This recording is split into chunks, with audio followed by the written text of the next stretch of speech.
Hello student, आज की video में हम जानने वाले हैं जैक द्वारा जारी किए गए कॉमर्स क्लास 11 के अकाउंटेंसी सब्जेक्ट के मॉडल सेट 1 के 40 वस्तुनिष्ठ प्रश्नों का हल विस्तार से। स्टूडेंट, आपको पता ही होगा कि हाल ही में जैक ने सभी सब्जेक्ट के एक मॉडल सेट जारी कर दिए हैं। तो स्टूडेंट, आप इस वीडियो को अंत तक जरूर देखें ताकि आप सभी प्रश्नों के उत्तरों को आसानी से समझ जाएं। तो चलिए बिना देर किए आज का यह क्लास शुरू करते हैं और जानते हैं इन 40 MCQ टाइप क्वेश्चन के आंसर को विस्तार से। झारखंड शैक्षिक अनुसंधान एवं प्रशिक्षण परिषद रांची झारखंड द्वारा जो मॉडल सेट जारी किए गए हैं उसको जानने से पहले सामान्य निर्देश दिए गए हैं उन पर भी एक नजर डालते हैं। कुल 40 प्रश्न हैं। इस मॉडल सेट में कुल 40 प्रश्न हैं। सभी प्रश्नों के उत्तर अनिवार्य है, यानी कि स्टूडेंट आपको सभी प्रश्नों का उत्तर देना है। प्रत्येक प्रश्न के लिए 1 अंक निर्धारित है, यानी कि इस मॉडल सेट में कुल 40 प्रश्न और प्रत्येक प्रश्न के लिए 1 अंक निर्धारित किए गए, यानी कि एक प्रश्न 1 मार्क्स का है। प्रत्येक प्रश्न के 4 विकल्प दिए गए हैं। सही विकल्प का चयन कीजिए, यानी कि स्टूडेंट एक क्वेश्चन के आपको 4 ऑप्शन दिए जाएंगे और उसमें से जो सही होगा आपको उसका चयन करना है। गलत उत्तर के लिए कोई अंक नहीं काटे जाएंगे, यानी कि अगर आप किसी भी क्वेश्चन का अगर कोई आंसर गलत कर देते हैं तो उसके लिए आपका कोई अंक नहीं कटेगा, कोई मार्क्स नहीं कटेगा, यानी कि नेगेटिव मार्किंग नहीं की जाएगी। कुछ सामान्य निर्देश है जिसका पालन करना है आपको। तो स्टूडेंट, अगर आप मेरे चैनल पर नए हैं तो फटाफट इस चैनल को सब्सक्राइब कर लीजिए ताकि आपको आगे भी कॉमर्स से संबंधित जानकारी मिलती रहे। क्वेश्चन नंबर 1, पुस्तपालन एवं लेखांकन की प्रथम पुस्तक कब प्रकाशित हुई? When the first book of bookkeeping and accountancy was published? Option A 1946, Option B 1994, Option C 1494 या Option D 1956। तो स्टूडेंट इस क्वेश्चन का आंसर होगा ऑप्शन नंबर सी, यानी कि 1494। पुस्तपालन एवं लेखांकन की प्रथम पुस्तक 1944 में फरा लुकास पेसियोली द्वारा प्रकाशित की गई थी। फरा लुकास पेसियोली एक प्रसिद्ध गणितज्ञ थे जो इटली के वेनिस नगर के रहने वाले थे। फरा लुकास पेसियोली को पुस्तपालन एवं लेखांकन का जनक या पिता के रूप में भी जाना जाता है। क्वेश्चन नंबर 2, लेखांकन की भाषा है। The language of accounting is option ए मुद्रा मनी, ऑप्शन बी लेन देन ट्रांजेक्शन, ऑप्शन सी व्यापार बिजनेस या ऑप्शन डी इनमें से कोई नहीं, नन ऑफ दीज। तो स्टूडेंट यहाँ पर हम लोग ये जान ले कि लेखांकन जो है वो व्यापार की भाषा है। इसका आंसर होगा ऑप्शन नंबर सी। लेखांकन को व्यापार की भाषा क्यों कहा जाता है, थोड़ा इसे भी जान लेते हैं हम लोग। भाषा का अर्थ होता है बोधगम्यता, अर्थात किसी भी सूचना या संदेश को उसी अर्थ में समझना जिस अर्थ में बताया गया है या प्रस्तुत किया गया है। लेखांकन को व्यापार की भाषा इसलिए कहा जाता है क्योंकि लेखांकन भी व्यापार की विभिन्न सूचनाओं एवं संदेशों को उनकी प्रासंगिकता एवं विश्वसनीयता को खोए बिना उन सभी सूचनाओं को व्यापार में रुचि रखने वाले विभिन्न पक्षों को संप्रेषित करती है, विभिन्न पक्षों को बताती है। तो स्टूडेंट इस प्रकार लेखांकन को व्यापार की भाषा कहा जाता है क्योंकि व्यापार की सारी सूचनाएं लेखांकन के द्वारा ही प्रेषित की जाती हैं। नेक्स्ट क्वेश्चन है क्वेश्चन नंबर 3, लेखांकन है अकाउंटिंग इज ऑप्शन ए कला आर्ट, ऑप्शन बी विज्ञान साइंस, ऑप्शन सी कला विज्ञान आर्ट एंड साइंस या ऑप्शन डी इनमें से कोई नहीं, नन ऑफ दिस। तो स्टूडेंट सबसे पहले हम लोग जानते हैं कला किसको कहते हैं। तो किसी कार्य को सर्वोत्तम ढंग से करने की क्रिया को ही कला कहा जाता है और लेखांकन भी एक कला है क्योंकि लेखांकन के अंतर्गत वित्तीय स्वभाव के लेन देनों को प्रभावपूर्ण विधि से या सर्वोत्तम विधि से लिखा जाता है, उनका वर्गीकरण एवं सारांश तैयार किया जाता है ताकि उसके परिणामों की व्याख्या की जाए। तो इस प्रकार लेखांकन एक कला है। लेखांकन एक विज्ञान है। तो पहले हम लोग ये जानते हैं कि विज्ञान किसे कहते हैं। तो स्टूडेंट विज्ञान वह ज्ञान है जो किसी नियम और सिद्धांत पर आधारित होता है। लेखांकन एक विज्ञान है क्योंकि इसके भी कुछ नियम है, सिद्धांत है और इन्हीं लेखांकन सिद्धांतों का प्रयोग करके ही एक लेखापाल अपनी लेखा संबंधी कार्यों को करता है। तो इस प्रकार लेखांकन कला भी है और विज्ञान भी है, यानी कि यहाँ पर ऑप्शन नंबर सी इसका उत्तर होगा, कला एंड विज्ञान। क्वेश्चन नंबर 4, निम्नलिखित में कौन सी मूलभूत लेखांकन अवधारणा नहीं है? Which of this is not a fundamental accounting assumption? Option 1 चालू व्यापार, गोइंग कंसर्न, ऑप्शन बी निरंतरता, कंसिस्टेंस, ऑप्शन सी रूढ़िवादिता, कंजर्वेशन, या ऑप्शन डी उपार्जन। तो स्टूडेंट सबसे पहले तो ये जान ले कि ये जो अवधारणाएं दी गई हैं उसमें से ये ऑप्शन नंबर बी जो है निरंतरता, ये लेखांकन अवधारणा नहीं है। तो यहाँ पर जो ऑप्शन ए है चालू व्यापार, ऑप्शन सी रूढ़िवादिता और ऑप्शन डी उपार्जन, ये तीनों लेखांकन अवधारणा है। तो इन अवधारणाओं के बारे में भी हम लोग थोड़ा जान लेते हैं कि ये अवधारणा क्या बताती हैं। चालू व्यापार अवधारणा। चालू व्यापार अवधारणा, इस अवधारणा के अंतर्गत यह बताया गया है कि व्यापार तब तक चलता रहेगा जब तक कि व्यापारी दिवालिया ना हो जाए या व्यापार समापन की स्थिति में ना आ जाए। इस प्रकार यह अवधारणा इस तथ्य पर आधारित होती है कि व्यापार अनिश्चित काल तक चलता रहेगा। नेक्स्ट है रूढ़िवादिता की अवधारणा।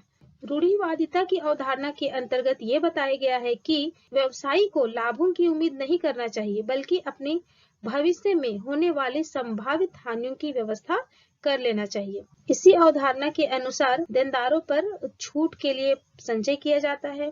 क्लोजिंग स्टॉक का मूल्यांकन बाजार मूल्य और लागत मूल्य जो दोनों में से कम है उस पर किया जाता है। नेक्स्ट है उपार्जन अवधारणा। उपार्जन अवधारणा के अंतर्गत यह बताया गया है कि एक व्यवसायी के किसी वर्ष विशेष के आयगत खर्च वे ही माने जाते हैं जो उस वर्ष विशेष से संबंधित होते हैं। उनका भुगतान किया गया हो या ना किया गया हो या कब किया गया हो, इस पर ध्यान नहीं दिया जाता है। तो इस प्रकार स्टूडेंट हम लोगों ने इन तीनों अवधारणाओं के बारे में संक्षिप्त जानकारी ली। नेक्स्ट क्वेश्चन है क्वेश्चन नंबर 5, एक व्यवसायी द्वारा लेखांकन के किस स्वरूप को अपनाया जाता है? Which form of account of adopted by a businessman?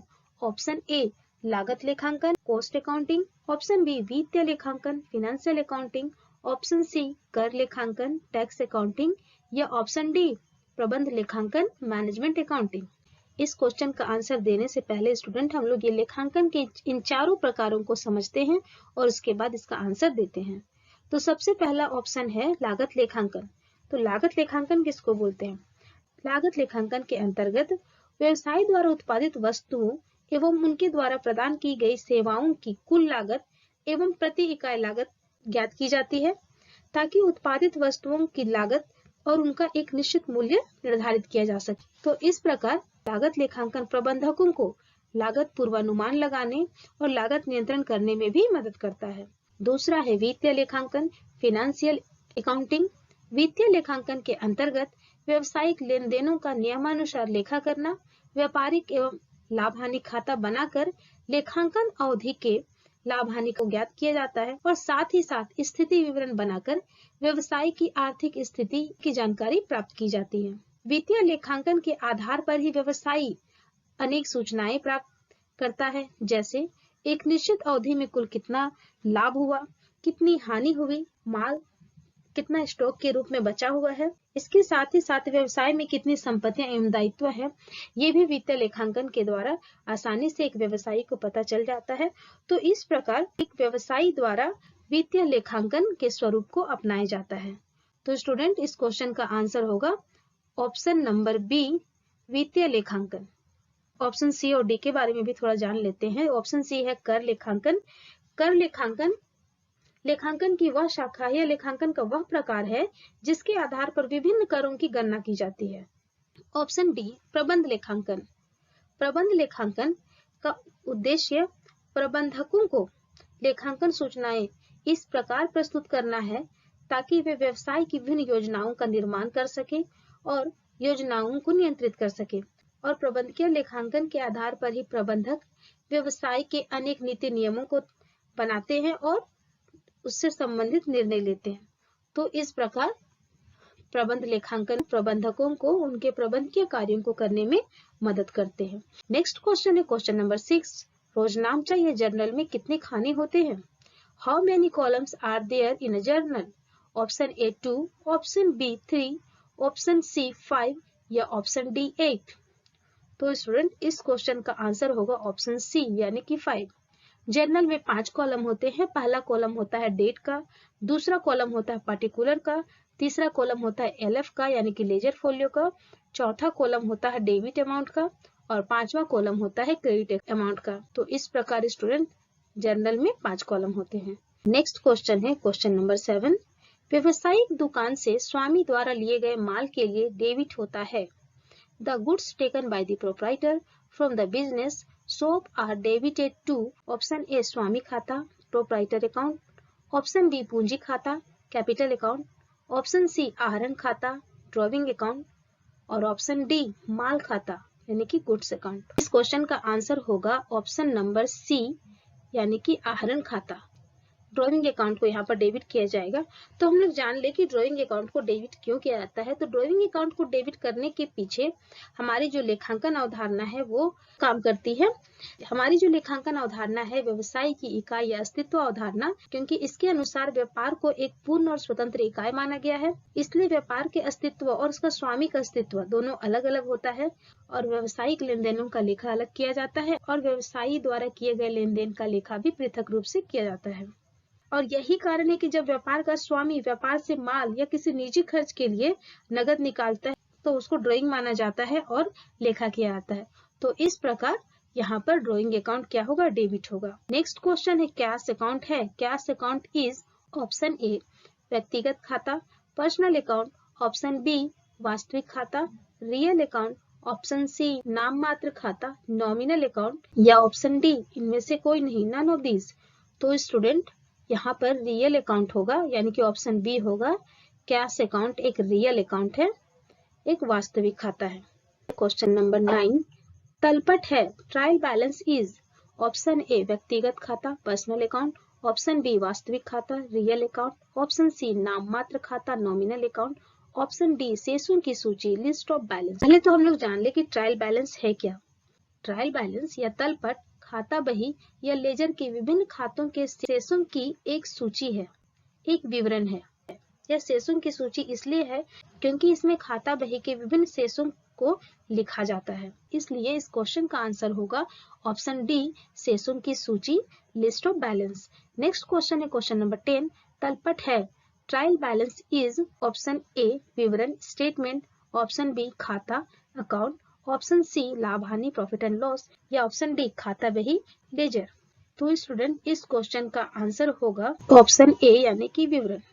तलपट एक विवरण इसलिए है क्योंकि इसे एक अलग सादे कागज पर बनाया जाता है, या कोई खाता नहीं है, इसके लिए कोई कॉपी रजिस्टर या बही रखने की आवश्यकता नहीं होती है।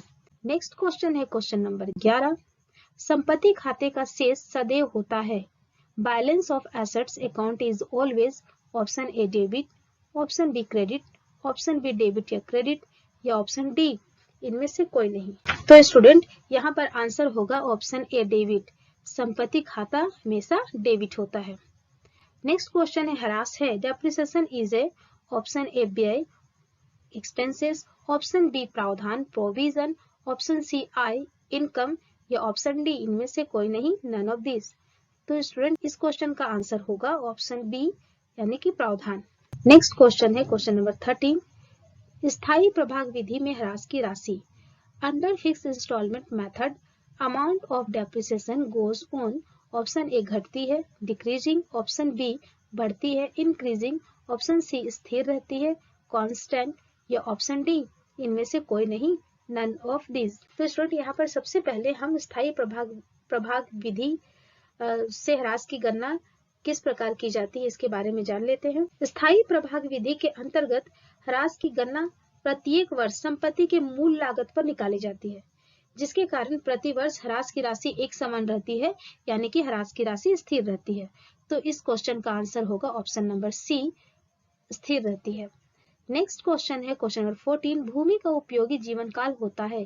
The useful life of land is option ए स्थिर, कांस्टेंट, ऑप्शन बी सीमित लिमिटेड, ऑप्शन सी असीमित अनलिमिटेड या ऑप्शन डी इनमें से कोई नहीं, none of this.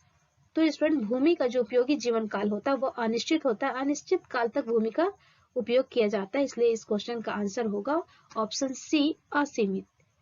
Next question है क्वेश्चन नंबर 15 पुष्ट पालन की दोहरी लेखा प्रणाली के आविष्कारक कौन है। Who invented the double entry system of book keeping. Option A Lucas Pacioli, option B J R. Batliboi, option C Arthur Fieldhouse या ऑप्शन डी आर.एन. कॉटर। तो स्टूडेंट इस क्वेश्चन का आंसर होगा लुकास पेसियोली। लुकास पेसियोली ने ही 1494 ईस्वी में दोहरा लेखा प्रणाली पर आधारित 3 पुस्तकें लिखी थी, जो दोहरा लेखा प्रणाली की प्रथम पुस्तक मानी जाती है। लुकास पेसियोली को ही दोहरा लेखा प्रणाली का जनक भी माना जाता है या दोहरा लेखा प्रणाली के आविष्कारक के रूप में जानते हैं। नेक्स्ट क्वेश्चन है क्वेश्चन नंबर 14। चालू व्यापार की धारणा के अनुसार व्यवसायिक इकाई अस्तित्व में रहेगी। According to going concern concept, the business entity will be in existence. Option 1 अनिश्चित काल तक, इनडेफिनिट पीरियड। ऑप्शन बी स्थायी रूप में, परमानेंटली पीरियड। ऑप्शन सी अस्थायी रूप में, टेम्पररी पीरियड। या ऑप्शन डी निश्चित काल तक, डेफिनिट पीरियड। तो स्टूडेंट इस क्वेश्चन का आंसर होगा अनिश्चित काल तक, क्योंकि जो चालू व्यापार की अवधारणा है उसके अंतर्गत बताया गया है कि व्यापार तब तक चलता रहेगा जब तक कि व्यापारी दिवालिया ना हो जाए या व्यापार समापन की स्थिति में ना आ जाए, अर्थात व्यापार अनिश्चित काल तक चलता रहेगा। तो स्टूडेंट अगर आप मेरे चैनल पे नए हैं और चैनल को अब तक सब्सक्राइब नहीं किया है तो प्लीज इसे सब्सक्राइब कर लें। आगे चलते हैं नेक्स्ट क्वेश्चन की ओर। नेक्स्ट क्वेश्चन है question number 17। Bank account is option A वैयक्तिक खाता, पर्सनल अकाउंट। ऑप्शन बी अवैयक्तिक खाता, non personal account. Option C वास्तविक खाता, रियल अकाउंट। या ऑप्शन डी अवास्तविक खाता, nominal account. Bank account personal account है। नेक्स्ट क्वेश्चन है क्वेश्चन नंबर 18। रोजनामचा जर्नल लेखा उनके लिए नहीं किया जाता है। No journal entry is made is for option A व्यापारिक बट्टा, ट्रेड डिस्काउंट। बी नगद बट्टा, कैश डिस्काउंट। ऑप्शन सी दोनों, बोथ ऑफ देम। या ऑप्शन डी इनमें से कोई नहीं। तो स्टूडेंट इस क्वेश्चन का आंसर देने से पहले हम लोग व्यापारिक बट्टा क्या है और नगद बट्टा क्या है इस बारे में थोड़ा जान लेते हैं। व्यापारिक बट्टा निर्माता द्वारा थोक विक्रेता को या थोक विक्रेता द्वारा खुदरा व्यापारी को दिया जाता है और ये बट्टा देने का मुख्य उद्देश्य बिक्री में वृद्धि करना होता है। व्यापारिक बट्टा की दशा में भुगतान करने के लिए कोई समय सीमा नहीं रहती है। व्यापारिक बट्टा का लेखा नहीं किया जाता है बल्कि इसकी गणना जो भी इनवॉइस प्राइस होता है उससे घटाकर किया जाता है। और दूसरा है नगद बट्टा।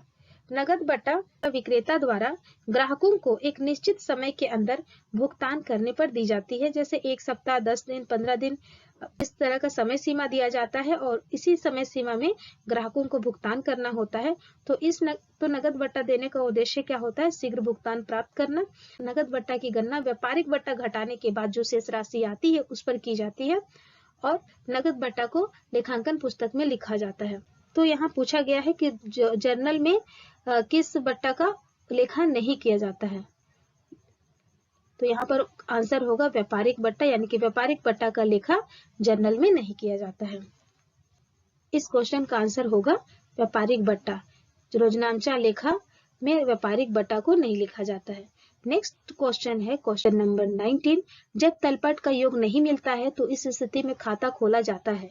When the total of trial balance is not reconciled, the account open at this juncture is option A व्यापारिक खाता, ट्रेडिंग अकाउंट। ऑप्शन बी भूल चूक, सस्पेंस अकाउंट। ऑप्शन सी लाभ हानि, प्रॉफिट एंड लॉस अकाउंट। या ऑप्शन डी इनमें से कोई नहीं, नन ऑफ दीज। तो स्टूडेंट सबसे पहले तो हम जान ले कि जब तलपट नहीं मिलता है तो उसका क्या अर्थ होता है। यदि तलपट के डेबिट शेष एवं क्रेडिट शेष का योग बराबर ना हो तो जिस खाने का योग कम होता है उस खाने में अंतर की राशि को सस्पेंस अकाउंट में डालकर तलपट के दोनों खानों का योग को बराबर कर दिया जाता है। लेकिन यदि तलपट के डेबिट शेष और क्रेडिट शेष में ज्यादा अंतर हो और पूंजी की राशि नहीं दी गई हो तो इस प्रकार अंतर की राशि को सस्पेंस अकाउंट में न डालकर पूंजी माना जाता है। इस क्वेश्चन का आंसर होगा सस्पेंस अकाउंट। नेक्स्ट क्वेश्चन है क्वेश्चन नंबर 20। सामान्य लाभों से निर्मित संचय है। Reserve created from normal profit is option A विशेष संचय, स्पेसिफिक रिजर्व। ऑप्शन बी संचय कोष, रिजर्व फंड। ऑप्शन सी पूंजीगत संचय, कैपिटल रिजर्व। ऑप्शन डी सामान्य संचय, जनरल रिजर्व। तो स्टूडेंट इस क्वेश्चन का आंसर देने से पहले हम इन चारों ऑप्शन के बारे में थोड़ा जानकारी लेते हैं कि विशेष संचय क्या है। जब लाभ का एक हिस्सा किसी विशेष कार्य के लिए बचाकर संचित कर लिया जाता है तो हम इसे विशेष संचय कहते हैं और जिस कार्य के लिए संचय बनाया जाता है उसका प्रयोग उसी कार्य के लिए किया जाता है। ऑप्शन बी संचय कोष।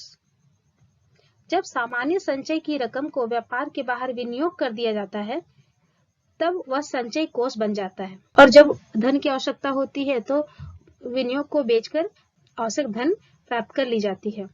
ऑप्शन सी है पूंजीगत संचय। पूंजीगत संचय वह संचय होता है जिसका निर्माण पूंजीगत लाभों से किया जाता है और जिसका प्रयोग कभी लाभांश वितरित करने के लिए नहीं किया जाता है। नेक्स्ट ऑप्शन है ऑप्शन डी सामान्य संचय।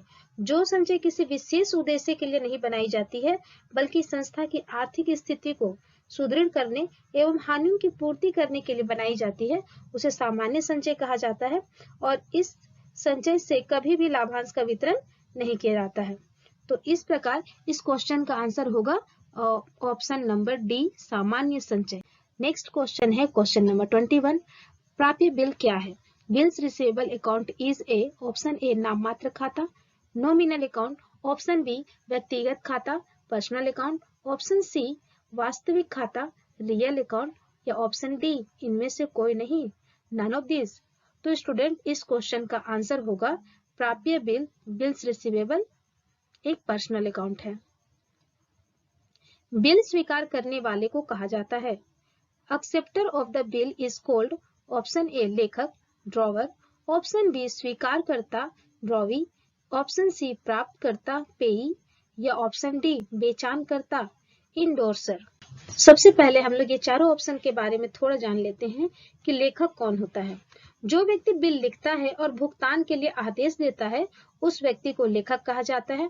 यह प्रायः विक्रेता या लेनदार होता है। स्वीकर्ता ड्रॉवी, जिस व्यक्ति पर बिल लिखा जाता है यानी जिसको भुगतान देने के लिए कहा जाता है वह स्वीकारकर्ता या स्वीकर्ता कहलाता है। यह प्रायः क्रेता या डेटर होता है। ऑप्शन सी प्राप्तकर्ता पेई, वह व्यक्ति जिसे विनिमय बिल का भुगतान मिलता है वह प्राप्तकर्ता कहलाता है। प्रायः बिल का लेखक ही भुगतान प्राप्त करने वाला व्यक्ति होता है, लेकिन यदि विपत्र को बैंक से भुना लिया जाए और तीसरे व्यक्ति या किसी लेनदार को बेच दिया जाए तो भुगतान पाने वाला अधिकारी इंडोर्सर कहलाता है। तो इस प्रकार स्टूडेंट हम लोगों ने चारों ऑप्शन के बारे में जाना, लेकिन इस क्वेश्चन का आंसर क्या होगा? स्वीकर्ता। बिल स्वीकार करने वाले को क्या कहते हैं? स्वीकर्ता कहते हैं, यानी कि option number B. Next question है क्वेश्चन नंबर 23। विनिमय बिल है a bill of exchange is option A एक प्रार्थना ए रिक्वेस्ट, ऑप्शन बी एक प्रतिज्ञा ए प्रॉमिस, ऑप्शन सी एक आदेश एन ऑर्डर, ऑप्शन डी इनमें से कोई नहीं नन ऑफ दिस। तो स्टूडेंट इस क्वेश्चन का आंसर होगा ऑप्शन नंबर सी एक आदेश। विनिमय बिल एक लिखित शर्त रहित आदेश पत्र होता है जिसके द्वारा एक व्यक्ति दूसरे व्यक्ति को या उस बिल में निर्देशित किसी अन्य व्यक्ति को एक निश्चित अवधि के पश्चात एक निश्चित राशि भुगतान करने का आदेश देता है। तो इस प्रकार विनिमय बिल एक आदेश है। नेक्स्ट क्वेश्चन है 24। विनिमय बिल के पक्षकार होते हैं। The parties to a bill of exchange are option A लेखक ड्रॉवर, ऑप्शन बी स्वीकारकर्ता ड्रॉवी, ऑप्शन सी प्राप्तकर्ता पेई, या ऑप्शन डी उपरोक्त सभी ऑल ऑफ दीज। तो स्टूडेंट इस क्वेश्चन का आंसर होगा ऑप्शन डी उपरोक्त सभी। ये तीनों पार्टी जो है वो विनिमय बिल के पक्षकार होते हैं। नोटिंग व्यय का भुगतान बिल के धारक द्वारा किया जाता है परंतु इसे वसूला जाता है। Noting charges are paid by the holder of the bill but it is recovered from option A लेखक ड्रॉवर, ऑप्शन बी स्वीकारकर्ता ड्रॉवी, ऑप्शन सी प्राप्तकर्ता पेई, या ऑप्शन डी उपरोक्त सभी ऑल ऑफ दीज। तो स्टूडेंट सबसे पहले हम लोग जानते हैं नोटिंग व्यय होता क्या है। जब कोई बिल प्रतिष्ठित हो जाता है तो उस बिल को नोट कराना आवश्यक होता है और बिल को नोट करने का कार्य सरकार की ओर से नियुक्त नोटरी पब्लिक करता है। बिल का धारक उस अप्रतिष्ठित बिल को नोटरी पब्लिक को दे देता है। नोटरी पब्लिक उस बिल को स्वीकृति या भुगतान के लिए स्वीकर्ता के पास प्रस्तुत करता है। वह बिल के विवरण, बिल के अप्रतिष्ठित होने के कारणों को लिखता है और एक चिट पर अपना हस्ताक्षर व मुहर लगाकर बिल के साथ संलग्न कर देता है ताकि बिल के अप्रतिष्ठित होने के तथ्य को सिद्ध किया जा सके। नोटरी पब्लिक के इस कार्य के लिए उन्हें कुछ शुल्क या फीस दी जाती है जिसे नोटिंग व्यय कहा जाता है। नोटिंग व्यय का भुगतान बिल के धारक द्वारा होता है जो नोटरी पब्लिक को बिल नोट करवाता है, लेकिन इस व्यय का वास्तविक या अंतिम भुगतान का दायित्व बिल के स्वीकर्ता का ही होता है। इस प्रकार इस क्वेश्चन का आंसर होगा ऑप्शन नंबर बी, स्वीकर्ता यानी कि ड्रॉवी। क्वेश्चन नंबर 26, व्यापार खाता है। Trading account is a, option ए वास्तविक खाता, रियल अकाउंट, ऑप्शन बी व्यक्तिगत खाता, पर्सनल अकाउंट, ऑप्शन सी नाम मात्र खाता, नॉमिनल अकाउंट, या ऑप्शन डी इनमें से कोई नहीं, नन ऑफ दीज। तो स्टूडेंट इस क्वेश्चन का आंसर होगा ऑप्शन नंबर सी, नाम मात्र खाता, नॉमिनल अकाउंट। क्योंकि नॉमिनल अकाउंट का रूल क्या होता है कि all expenses and losses are debited और income and gains are credited, अर्थात इस अकाउंट का संबंध आय और व्यय या लाभ हानि से संबंधित होता है और व्यापारिक खाता लाभ हानि निकालने के लिए ही बनाया जाता है। कौन सा लाभ हानि? सकल लाभ या सकल हानि, यानी कि ग्रॉस प्रॉफिट और ग्रॉस लॉस से संबंधित होता है। इस प्रकार व्यापारिक खाता एक नॉमिनल अकाउंट है। नेक्स्ट क्वेश्चन है, सकल लाभ ज्ञात करें यदि विक्रय पर सकल लाभ की दर 20% हो और वस्तु की लागत 1,20,000 हो। Calculate gross profit in rate of gross profit is 20% on sale at cost of goods is ₹1,20,000। तो स्टूडेंट पहले हम लोग इस क्वेश्चन को सॉल्व कर लेते हैं। क्या क्या दिया हुआ है? यहाँ पर दिया हुआ है कॉस्ट 1,20,000, प्रॉफिट का रेट दिया हुआ है सेल ऑन प्रॉफिट कितना परसेंट? 20%। तो कॉस्ट है 1,20,000, प्रॉफिट है 20% ऑन सेल, और ग्रॉस प्रॉफिट का जब हम लोग फॉर्मूला लिखते हैं cost into rate divide by 100 minus rate. Cost कितना हो गया? 1,20,000 इंटू रेट कितना? 20 डिवाइड बाय 80। तो इस तरह से जब हम कैलकुलेट करते हैं तो आता है 30,000, यानी कि ऑप्शन नंबर सी इस क्वेश्चन का आंसर होगा। नेक्स्ट क्वेश्चन है, क्रय किए गए माल पर ढुलाई एवं भाड़ा को दिखाया जाता है। Carriage and freight on goods purchase is shown in option A लाभ हानि खाता में, profit and loss account, option B व्यापार खाता में, ट्रेडिंग अकाउंट, ऑप्शन सी चिट्ठा में, बैलेंस शीट, या ऑप्शन डी उचंत खाता में, सस्पेंस अकाउंट। यहाँ पर कैरेज एंड फ्राइट माल के परचेज से संबंधित है, इसलिए यह ट्रेडिंग अकाउंट में जाएगा। यदि कैरेज और फ्राइट माल के विक्रय से, यानी कि carriage and freight on goods sale होता तो ये पीएल अकाउंट में जाता है। तो यहाँ पर इस क्वेश्चन का आंसर होगा ऑप्शन नंबर बी, व्यापार खाता, ट्रेडिंग अकाउंट। नेक्स्ट क्वेश्चन है क्वेश्चन नंबर 29, वित्तीय विवरणों या अंतिम खातों का उद्देश्य ज्ञात करना है। The purpose of financial statement और final account is to ascertain option A लाभ प्रॉफिट, ऑप्शन बी लाभ या हानि प्रॉफिट और लॉस, ऑप्शन सी पूंजी कैपिटल, या ऑप्शन डी लाभ या हानि तथा वित्तीय स्थिति प्रॉफिट और लॉस एंड फाइनेंशियल पोजीशन। तो स्टूडेंट इस क्वेश्चन का आंसर होगा ऑप्शन नंबर डी, लाभ या हानि तथा वित्तीय स्थिति। क्योंकि वित्तीय विवरण के अंतर्गत हम ट्रेडिंग अकाउंट बनाते हैं ग्रॉस प्रॉफिट या ग्रॉस लॉस निकालने के लिए, लाभ हानि खाते बनाते हैं नेट प्रॉफिट या नेट लॉस निकालने के लिए, और इसके साथ ही साथ आर्थिक स्थिति को जानने के लिए आर्थिक चिट्ठा भी बनाते हैं, जिससे हमें व्यवसाय की आर्थिक स्थिति का पता चलता है। तो इस प्रकार यह ऑप्शन सही है, लाभ या हानि या वित्तीय स्थिति। नेक्स्ट क्वेश्चन है क्वेश्चन नंबर 30, अंतिम खाता है फाइनल अकाउंट। ऑप्शन ए खाता अकाउंट, ऑप्शन बी खाता बही लेजर, ऑप्शन सी विवरण स्टेटमेंट, ऑप्शन डी खाते विवरण अकाउंट एंड स्टेटमेंट। तो स्टूडेंट अंतिम खाता खाते विवरण, यानी कि इसका आंसर होगा option number D. Next question है क्वेश्चन नंबर 31, आर्थिक चिट्ठा में पूर्वदत्त किराए को दिखाया जाता है। Prepaid rent is shown in the balance sheet as option A चालू संपत्ति के रूप में करेंट एसेट, ऑप्शन बी चालू दायित्व के रूप में करेंट लायबिलिटीज, ऑप्शन सी स्थायी संपत्ति के रूप में फिक्स्ड एसेट्स, या ऑप्शन डी आय के रूप में इनकम। तो स्टूडेंट इस क्वेश्चन का आंसर होगा चालू संपत्ति के रूप में हम प्रीपेड रेंट को दिखाते हैं। नेक्स्ट क्वेश्चन है क्वेश्चन नंबर 32, एक व्यवसाय में इनमें से किसी लाभ हानि खाता में नहीं दिखाया जाएगा। Which of the following will not appear in profit and loss account of a business? Option A आहरण ड्रॉविंग, ऑप्शन बी अप्राप्य ऋण बैडिप्स, ऑप्शन सी ब्याज इंटरेस्ट, और ऑप्शन डी उपार्जित आय एक्रूवल इनकम।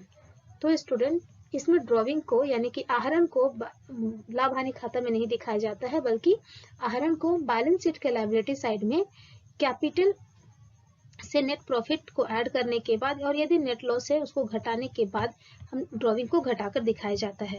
लेकिन ये जो तीनों ऑप्शन है बैडिप्स, इंटरेस्ट और एक्रूअल और एक्यूरेट इनकम, ये तीनों प्रॉफिट एंड लॉस अकाउंट में दिखाए जाते हैं। नेक्स्ट क्वेश्चन है क्वेश्चन नंबर 33। तलपट में अदद मजदूरी को दिखाया गया है, इसे दिखाते हैं।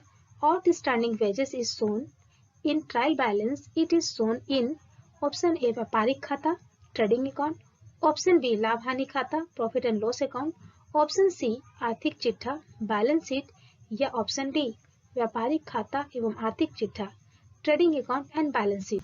तो स्टूडेंट, आउटस्टैंडिंग वेजेस को यदि ट्रायल बैलेंस में दिखाया गया है तो इसका लेखा सिर्फ और सिर्फ आर्थिक चिट्ठा में किया जाएगा। ये ऐसा क्यों किया जाता है इसको भी जान लेते हैं। तलपट में अदद मजदूरी, ये जो अदद मजदूरी है आउटस्टैंडिंग वेजेस है वो एक एडजस्टमेंट है, एक समायोजन है। और समायोजन के संबंध में नियम है कि कोई भी समायोजन या एडजस्टमेंट यदि ट्रायल बैलेंस में दिया गया है तो उसे सिर्फ बैलेंस शीट में दिखाया जाएगा। क्रेडिट सेल्स वाले एडजस्टमेंट को लायबिलिटी साइड में और डेबिट सेल्स वाले एडजस्टमेंट को एसेट साइड में दिखाया जाता है।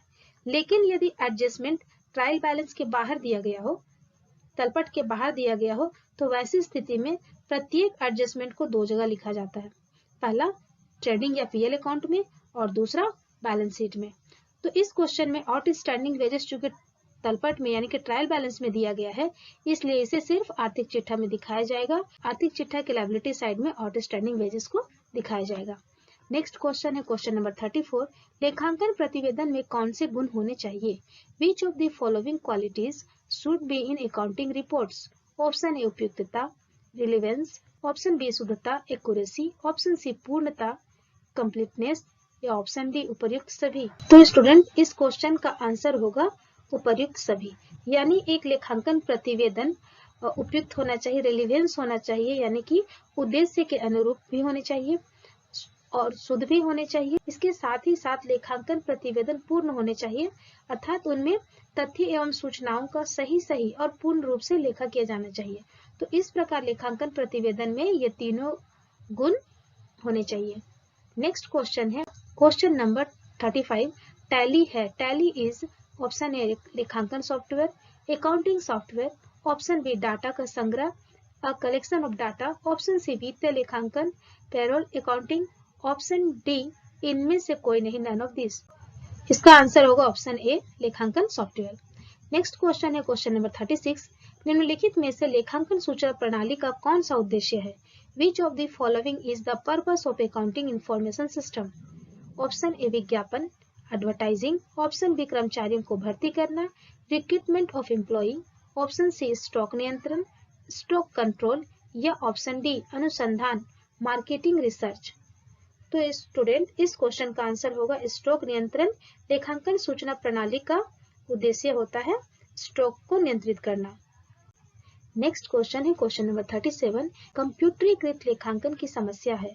Limitation of computerised accounting is option A खर्चीली expensive, option B virus, option C गति स्पीड या ऑप्शन डी ये सभी।